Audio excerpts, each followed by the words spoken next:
Tingkatan 3 Sumber semula jadi di Malaysia. Pertama sekali kita kena tahu apakah maksud sumber semula jadi. Sumber semula jadi ini kita rujuk kepada bahan atau punca yang terdapat di sekeliling kita, sama ada di atas permukaan bumi, di dalam bumi atau di dalam air. Dan sumber semula jadi ini ada dua, kita bahagikan kepada dua, iaitu boleh baharu dan tidak boleh baharu. Apakah maksud sumber boleh baharu? Sumber boleh baharu ini ialah sumber semula jadi yang tidak akan habis walaupun diambil atau digunakan secara berterusan. Sumber ini boleh diperbaharu melalui beberapa kaedah. Itu maksud sumber boleh baharu.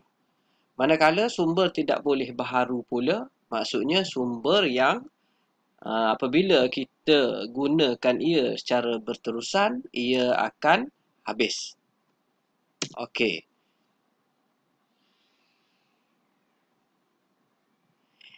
Yang kedua, kita tengok dulu apakah maksud sumber tenaga alternatif. Okey, sumber tenaga alternatif ini ialah sumber ini dia berasaskan alam semula jadi seperti suria. Ini contoh panel suria yang mana menggunakan tenaga suria. Suria ni daripada matahari lah. Angin. Ini menunjukkan ladang angin di mana kincir angin ini digunakan untuk menghasilkan arus, menghasilkan tenaga. Ombak. Ini ombak. Maknanya sumber semula jadi daripada laut yang digunakan untuk menghasilkan tenaga.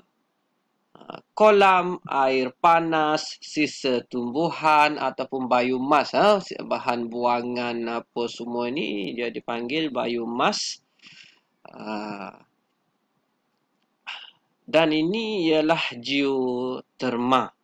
Geoterma ni di kawasan yang lipat muda yang mempunyai gunung berapi di mana ada lava di bawah permukaan buminya. Okey. Ianya berpunca daripada haba di dalam daripada perut bumi. Okey. Kita tengok balik tadi ialah sumber yang boleh baharu tadi. Yang pertama sumber boleh baharu. Sumber boleh baharu ni dia ada 4 semua. Dia ada 4 sumber boleh baharu. Sumber boleh baharu seperti yang saya bagi tahu tadi ialah sumber ini sumber semula jadi yang tidak akan habis walaupun ia digunakan berterusan, dan sekiranya habis ia boleh diganti. Okey, ia ada 4. Yang pertamanya sumber hutan. Daripada hutan. Okey, hutan ni tidak akan habis kerana dapat tanam semula, dapat teknik supaya cepat tumbuh. Yang kedua, suria. Yang ketiga, tanih. Sumber tanih. Bermacam-macam jenis tanih lah. Tanih laterit, gambut, aluvium, pasir dan sebagainya. Dan yang kelima ialah sumber air. Sama ada air sungai, air paya, air laut, air bawah tanah, empangan, kolam dan tasik. Okey. Seterusnya, kita tengok pula sumber tidak boleh baharu. Sumber tidak boleh baharu ialah sumber semula jadi yang akan habis atau pupus dalam jangka waktu tertentu jika penggunaan penerokaan sumber itu tidak dikawal, tidak dirancang dengan baik. Okey. Jadi kita bahagi dua sumber tidak boleh diperbaharui ini, iaitu logam dan bukan logam. Okey, contoh sumber mineral logam seperti yang dipaparkan di sini ialah ada biji timah, biji besi, di mana sumber ini sekiranya kita gali, kita lombong, lama-lama ia akan habis. Okey, ini contoh mineral bukan logam. Contoh di sini, ini ialah batu kapur. Ini ialah petroleum. Ini sumber bukan logam. Okey, kepentingan sumber semula jadi untuk pembangunan ekonomi. Ada beberapa kepentingan yang kita boleh lihat di situ. Sebelum tu untuk taburan pelbagai jenis sumber tadi ada dinyatakan ataupun ditandakan dengan detail di dalam peta.